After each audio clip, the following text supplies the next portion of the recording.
My name is Kerry Bridget McCrory, and I am your summit host and creator, airing from the Coney Valley in the Sperrin Mountains of Northern Ireland, Eru.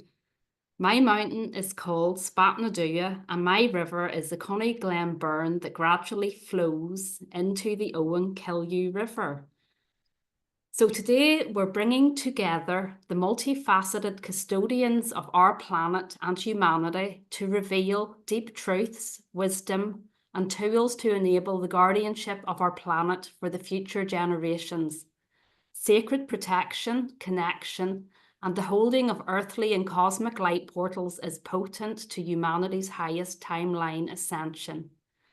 Today, I am absolutely delighted to be joining Tayria Ward. If you'd like to say hello, Tayria. Hello, Carrie. It's so nice to see you, and hello to your audience. It's just a delight and a pleasure and an honor to be here with you this day. Thank you. Tayria Ward, she lives in Asheville, North Carolina, where she has a private practice offering dream analysis, psychological and spiritual guidance to clients from all parts of the world. Tayria has worked intensively with her own and other people's dreams for almost 50 years, and for nearly 30 years has been an avid student of Indigenous ways of knowing and being. She has conducted a monthly global community dream symposium since early 2017, wherein persons from all over the world come to share their dreams and listen to the collective dreaming mind, and is now offering small private dream groups as well. Tayria conducts retreats and vision quests, teaches online courses, and teaches to a wide audience in regular interviews and lectures. She also offers private oracular readings upon request. And today our topic is called When the Imperishable World Erupts into These Ones, Tell Those Stories. So just to ask you, Tayria, what is it that you mean by your title today? Okay, I'm happy to talk about it. I realized as I was preparing for talking with you today that I think this might be my favorite subject in the world. I don't know, and I'll tell you why. Um, I, the title that I chose came from a quote by Carl Jung in his autobiography, Memories, Dreams, Reflections. Carl Jung is a Swiss psychiatrist. Probably most people are aware of his school of psychology. I got my PhD in depth psychology, which he and Freud were the fathers of. Anyway, this is what he says. In the end, he says this in his autobiography. In the end, the only events in my life worth telling are those when the imperishable world erupted into this transitory one. And I thought, that's so beautiful. It's like when that other world erupts into this world, those are the stories worth telling. And I feel that too. I've always felt that. It's, we go on about our lives, we have our interests and curiosities, but when the unseen realm suddenly pops in these just sort of interesting, fascinating ways, that's when we know that's when the energy gets really high and gets our attention, and people have these experiences that are extraordinary, and let us know that there are huge dimensions of life and consciousness that we're not normally in touch with. And so I want to talk a little bit about that. It's that culturally, sadly, in these modern era, in the last many hundred years, we've sort of lost touch in our normal waking consciousness with other types of consciousness, the dream realm, the visionary realm, the mystic realm, the realm of where the plants and the animals and the stars and the wisdom of the more than human world are in great conversation all the time. And we humans have just sort of developed this myth of that the rational mind is superior to any other ways of knowing and thinking and being. And sort of thinks that anything that comes in a dream or a vision or synchronicity or any of those kind of things are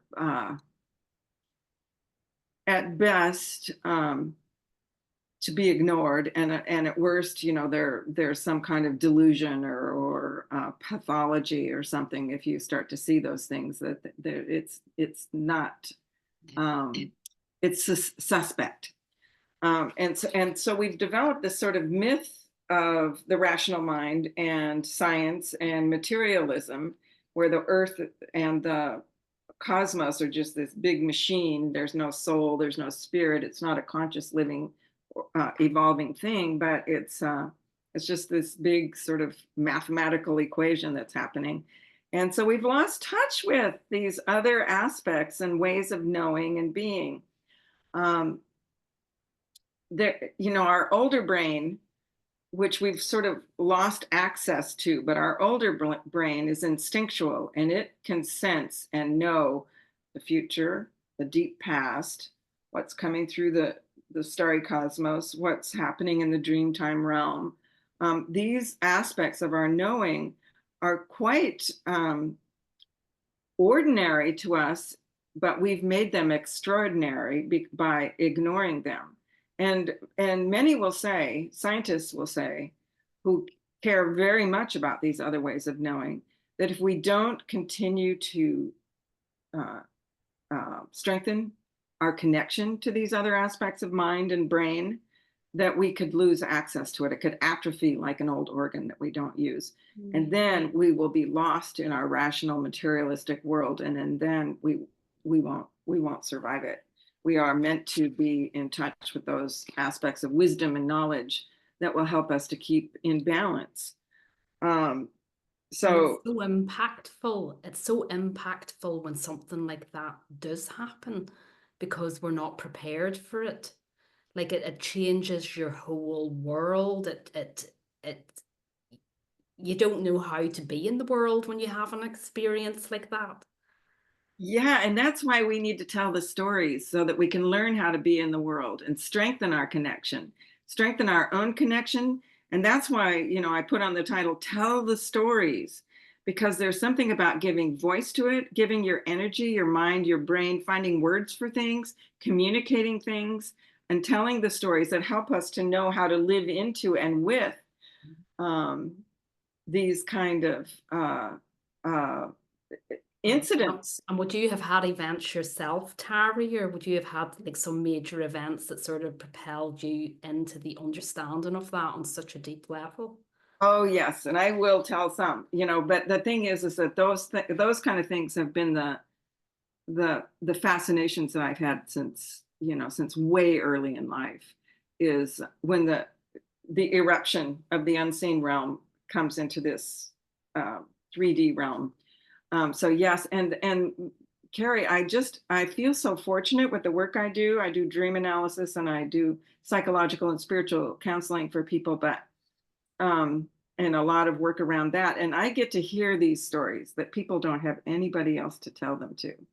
And I'm always sad and grieving that we've set up life, that these amazing, beautiful, brilliant, telling, wise stories, that where this eruption has happened in people's lives, they have to seek out somebody like me to even tell them to, because in their ordinary world, in their families, maybe in their friendship circles, social circles, jobs, and so forth, there's just no place for these conversations. Something that happened to them in a dream, or something that happened through a major synchronicity, or some kind of visionary event.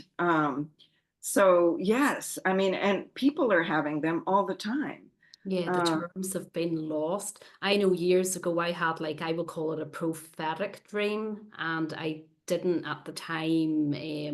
I had just had my first baby, and she was only a few months old. So she was about 3 months. And I think that in itself had sort of maybe opened me up to other dimensions. I really believe that. And I remember, what actually happened was I went to bed and I had this dream that our local large town's called Oma, and it has a church in it. And in the dream, the steeple of the church went really, really, really high into the sky, far higher than it would usually be. Uh-huh. And in the dream, all of a sudden, it was like there was like like breaking balls.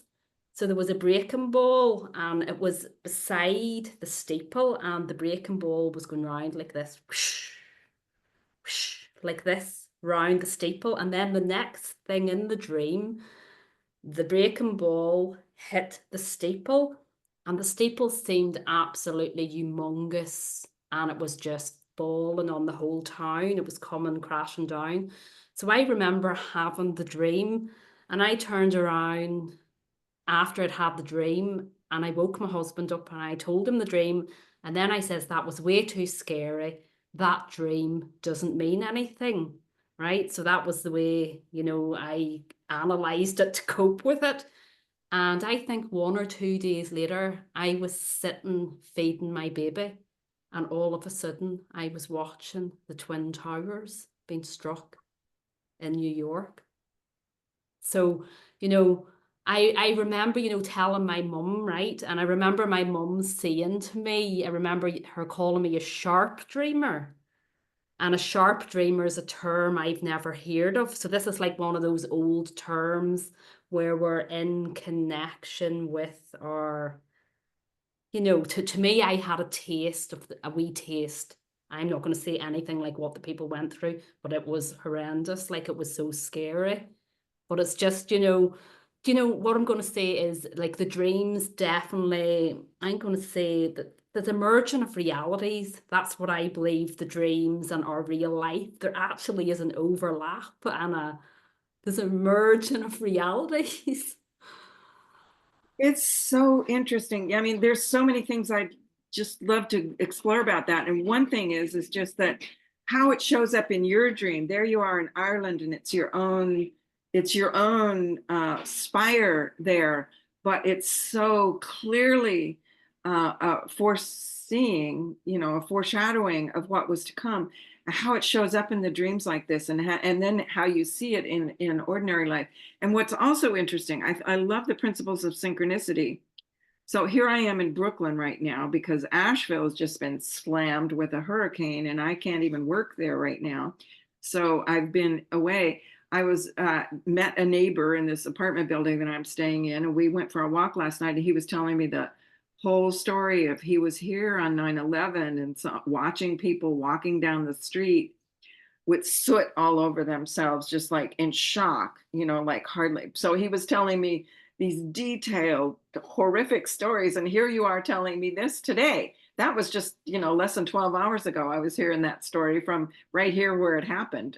2 miles from here is where it happened. And I'm So sure there was thousands of people that would have had prophetic dreams to do. I did too. I had one too. Yeah, I did. I had it before it happened. I think it was in January before it happened that our whole country was in an airplane and the airplane was going down. And Ooh. so, yeah, it was the So, United States of America in an airplane, and it was like going down. And I thought, what in the world? And then I realized after it happened, our dreams are these eruptions from uh, the extraordinary world, the one that I mean, it's ordinary to, our real consciousness, but to the rational mind, our dreams are our connection to all of this. And when those dreams come in and tell us what's really going on and give us these signs and symbols and symptoms of things, that's the eruption. That's how I've really been in touch with the unseen realms, very much through dreams and other methods. Um, but it's like people don't tell the stories of when this happens, and that's why I want to emphasize to tell the stories, because there has been this repression through the way that we've constructed our world and modernity that why do you think there's been a repression of it? Like, do you have like a knowing about that, or a feeling, or? I do. I mean, I think historically we can look back and see kind of how it happened. I think it was, it was early on.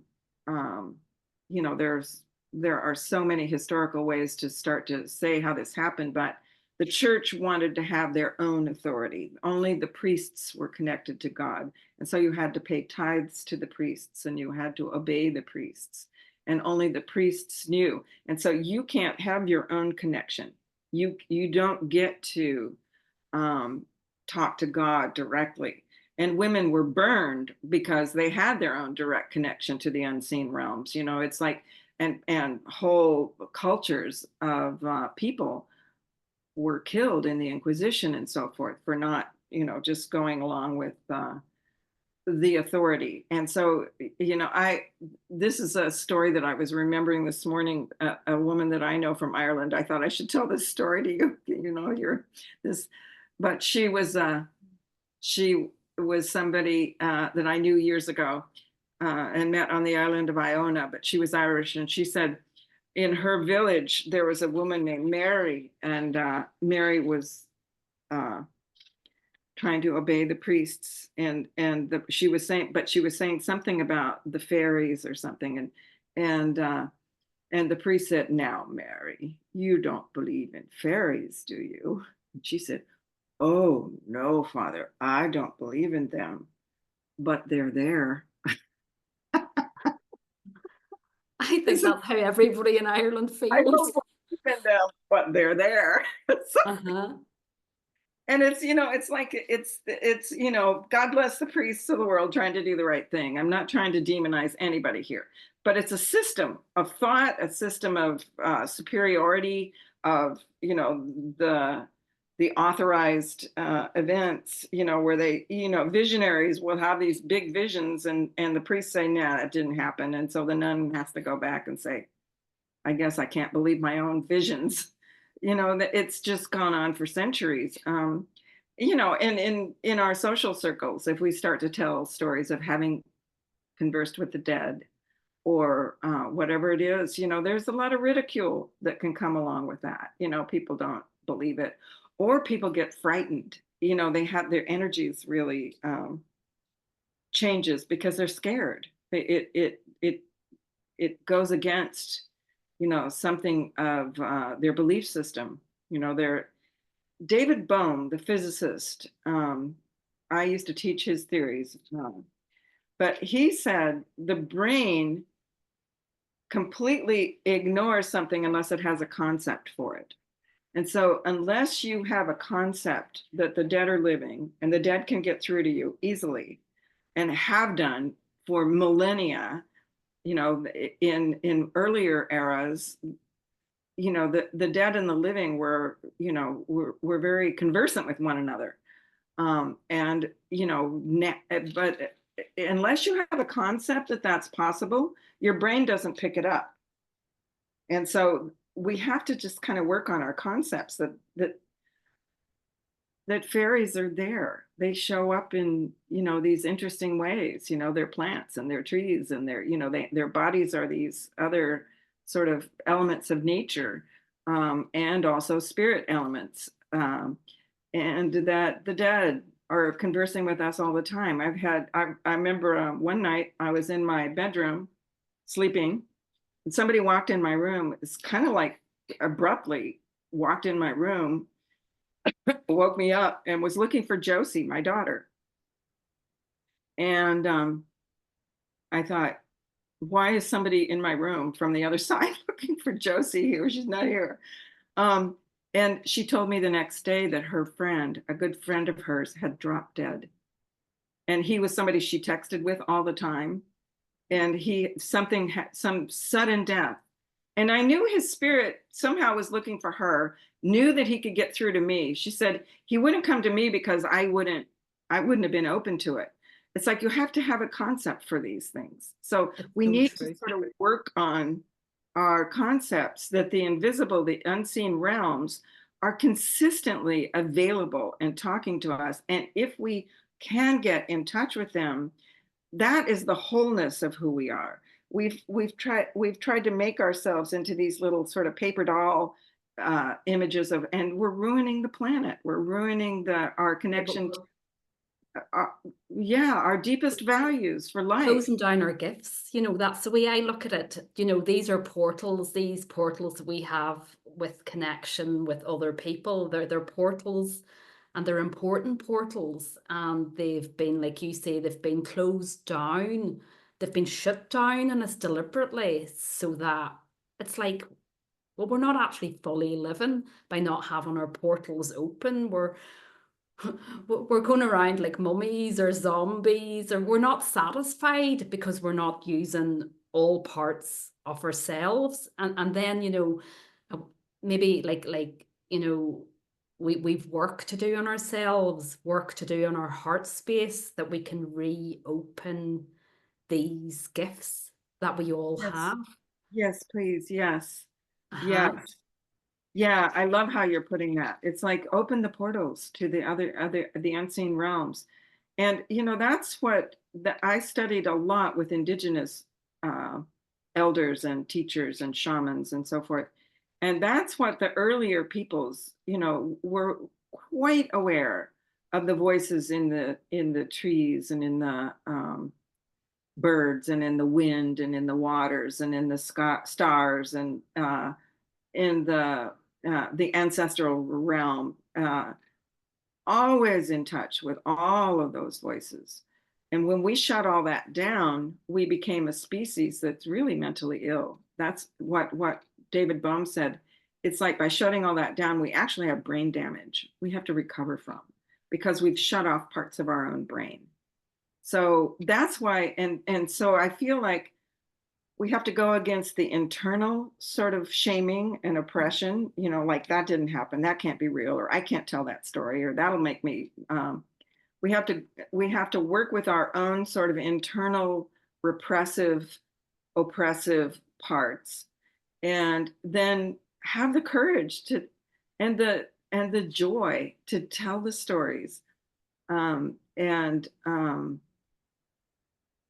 it helps sort of download the information into our own brains, but also to share and open the brain cells, in the field, in the collective consciousness. I mean, even you and me having these conversations, it's going out into the field of consciousness. And so we're helping to download, this information and these ways of knowing, by just having the conversations, telling the stories. And so that's why I really encourage, your listeners and all of us to tell these important stories. And there's so much high energy and high frequency to them, and it kind of breaks up the clay of our myth of materialism, and the density. I'll tell you this story of once I was just taking an afternoon nap, a few years ago. And all of a sudden, something happened. I'll never know quite what made that happen. It was just an ordinary day. I was lying down before I was going to go meet some friends for dinner, taking a nap. And all of a sudden, something happened. It was like all the portals opened, like you were just saying. And there was this energy that started pouring out of my heart like a fountain, just. And then I was levitating off of my bed. And then I was in my living room. It was like then my spirit body was in my living room. I was lying on the floor of my living room on my stomach, and Jesus was behind me. And he was like pushing out all the energies of old past lives that were not serving me anymore, that were kind of like their patterns or matrix. I don't know how that works, were kind of in me. And he was like, and I could hear from the bottom of my feet up through the crown of my head this rushing sound, like happened 6 times. And it was like something being cleared. And then I was back sort of levitating above my bed again. And then I was coming back to wake up in my body. And I could feel the density, Carrie, of this dimension that we live in. It was like trying to get my spirit body back into this very dense place that we all live, and the solid density of it all. And it's these energies that somehow we've built this density. We've entrapped and imprisoned ourselves in this very dense energy that we live in. And so these stories have a very high frequency, a high vibration when they happen to us. And so to tell them helps sort of break up the density so the spirit can flow through, and the oxygen of the other realms, the higher frequency realms can start to flow through, so that we can be in both realms at once. We can still even better, do our ordinary responsibilities in life, but we can also be available to these extraordinary ways of communicating with the unseen realms. So And it sounds like you had an outer body experience. It wasn't like, it doesn't sound like a dream. It sounds like you were having like an outer body experience. exactly. And I think that's really what dreams are. There's different levels of the dreams, but you're right. It was more of a, it seemed like I'd gone to sleep and this was a dream. But yes, you're right. It was a different quality of experience that was And a just, lot of people get that in traumatic moments as well. I know people certainly, they have the NDEs, the near death experiences, a lot of people, but also some people it's like time and space goes into slow motion as life changing events maybe are happening for them. It's yes. And it's kind of a sad thing that sometimes it takes, these traumatic events for that to happen. And I'm sure that's very observable, for all of us to see, okay. a But sudden maybe death. it's the blessing as well for some people though, isn't it? It's the light piercing through and the blessing that that there's something very powerful. There's something that there's a light beyond this world that you are held no matter what. Yes, yes. And when we get to know that, that we're those unseen realms are seeing us, we don't see them, but they see us, then we know we're never alone, and that everything, all shall be well. All it shall be well, because we're held in this sort of bigger matrix of life and consciousness where there's fear if we don't understand that we are being seen and held in these ways always. Yeah. Uh-huh. Um, is there any other things in your heart, Tarrier, that you feel, you've been to our landscapes here in Ireland, and is there anything you feel would be valuable to sort of share or to tap onto, or anything about the landscapes? Is that a strange Oh, thing for me to say? the landscapes. Now, tell me more about your question there. What are you thinking? Um, do you feel there's like stories in the landscapes? Oh, Like, I love that. Yeah, I can tell some of my nature stories. I've had dreams of, all kinds of things and angels and other beings, but I've had waking experiences too of, I'll tell one of them. I love that you're asking that. You're kind of tuning into maybe some of what I have experienced when you ask that. But I did a 10-day vision quest once when I was trying to uh, heal from a traumatic divorce situation. I was so heartbroken and shattered. And so I decided to go into nature and sit in a vision quest area for 10 full days and try to heal and just get in touch with the natural world. It was when I was so shattered, Earth was my teacher. It was like she was always sort of healing. It was big medicine to just be with the wind and the smells, and all that was sort of helping me to I don't know, stay in my body and feel the sort of possibilities of life. So I decided to just like shut everything else out and go into nature for 10 days. So I'm sitting under this beautiful big oak tree for 10 days, set up my little camp and my sort of medicine circle and so forth. Um, and about the third day in, I was sitting fully awake, and I hear this voice, like how we hear voices in dreams. It's not with our physical ears, but you hear the voice very clearly. And this voice says, "Can you get this off of me? It's irritating me." And I thought, now that's strange. I'm not asleep. I'm not dreaming. It's like, what is going on? And it took me a while. And I kind of looked all around. And then I saw that a branch had fallen off the top of the tree, probably in a windstorm or something. And the dead branch was like draped over a lower branch. And I knew instantly that the tree was saying, "Can you get this off of me? It's irritating me." That's Isn't incredible. that so logical? Isn't that so amazing? And so I went and I wrestled that branch off of there, and the tree went, "Oh, thank you." And that was as real as anything I've ever experienced. And that's how available that kind of consciousness is. Well, it's like I was like 3 days into the experience of just sort of shutting out nature. It's like all the traumas and the conversations of the human world were not haunting me right then. I was just in nature. And then I could hear it in that way. You were Um, in her cradle. Pardon? You were like in a cradle, in nature's cradle. You were her baby and she was looking after you. Oh, that's a beautiful image for it. But That's she exactly was. right. I was really And, being and crazy. and you know, she was honoring what you were honoring, like you were honoring like the love of like to do what you did, to go out for 10 days and be Uh-huh. solidified in nature. Like how many people do that? Like Right. and no wonder she opened up and she spoke, the tree.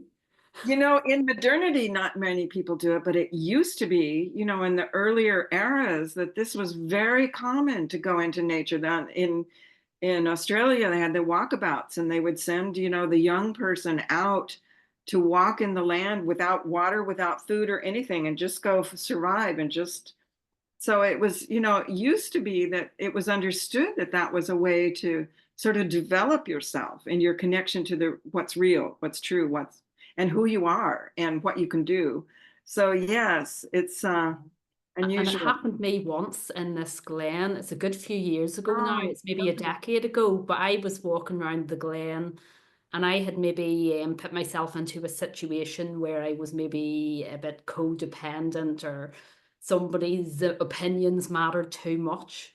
But I remember just walking around the glen and it was a Scots pine tree and the tree was in the field and it sent me a message, and the message was, it was very simple but it definitely came from the tree, like it was like, and the message was stand on your own 2 feet.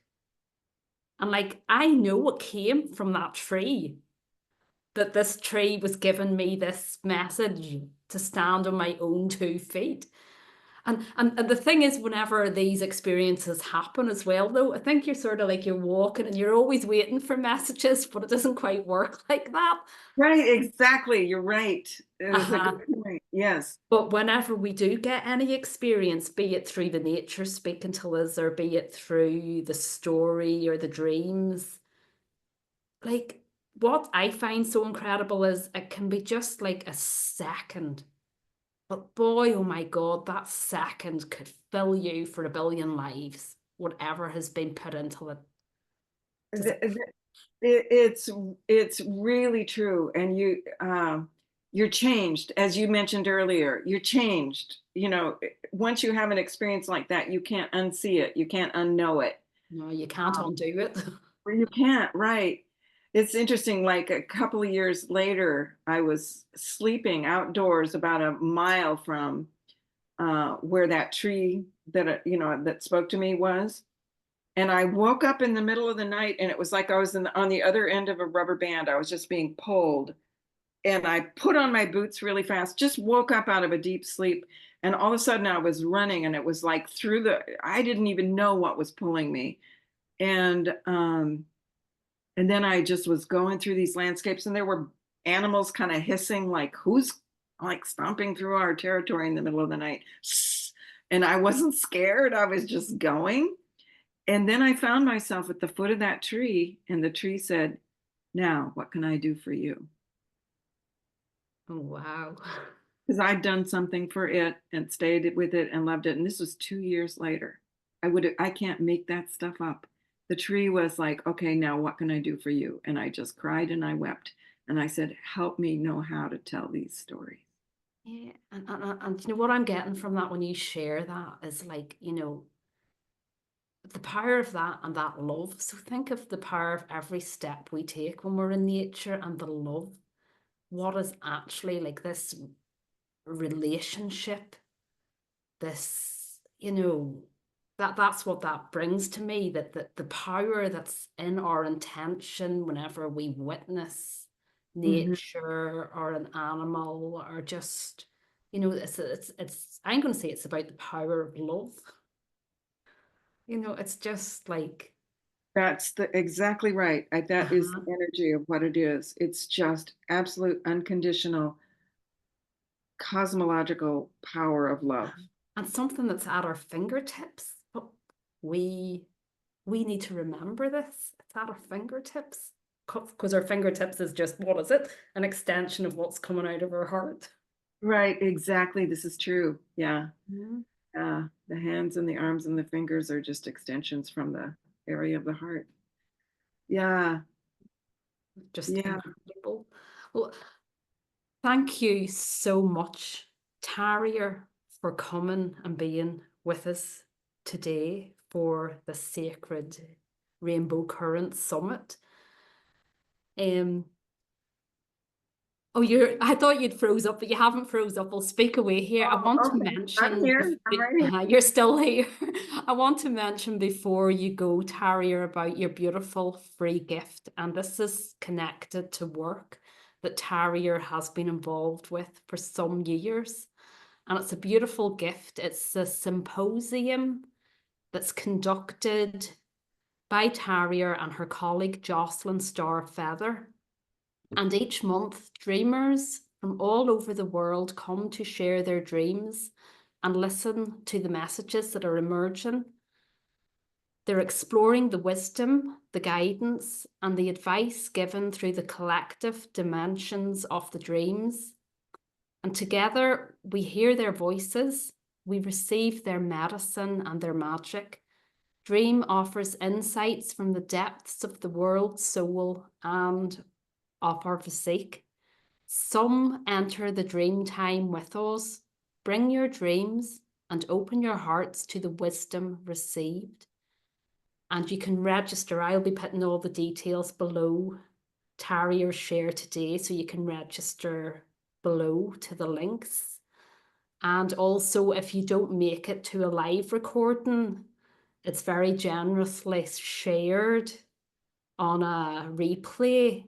And I will mention here, I have never really get onto the live ones, but I get onto the replays, and it's the only way I can describe the Dreams Symposium. It's like we're all on the same wave together. They're Yes, just incredible. They're I just think. incredible.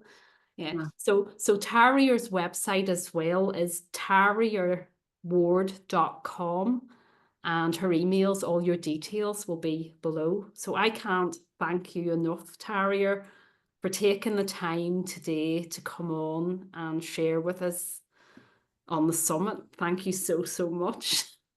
It's such a pleasure and a privilege to talk to you, Carrie. I just love your spirit and your heart and your wisdom, and it's of a joy. All right, we had a little glitch there, but I just wanted to continue to say thank you so much, and thank you to your audience for, opening your hearts and your minds. And I want to encourage everyone to really listen to your dreams. Come to the Dream Symposium. People from all over the world come. It's a monthly event, and people from all over the world come and share their dreams. And then we just listen to the dreams of the community, and there's guidance in them for all of us. There's information, there's wisdom, there's powers, there's stories. It's just amazing what happens, and very, very sort of powerful. We've been doing it every month for 8 years, so everybody's welcome to come. And I just encourage you to write down these stories, tell these stories, follow the sort of powers and wisdoms.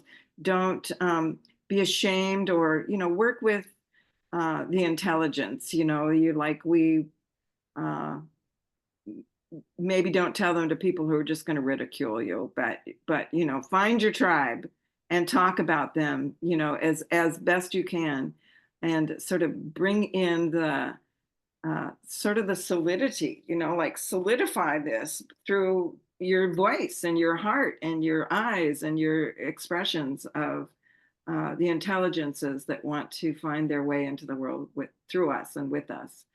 So yes, tell the stories. Thank you so much, Tayria. Do get some of that good medicine. Thank you, Tayria. Thank It's you. a joy, Carrie. Thank you so much.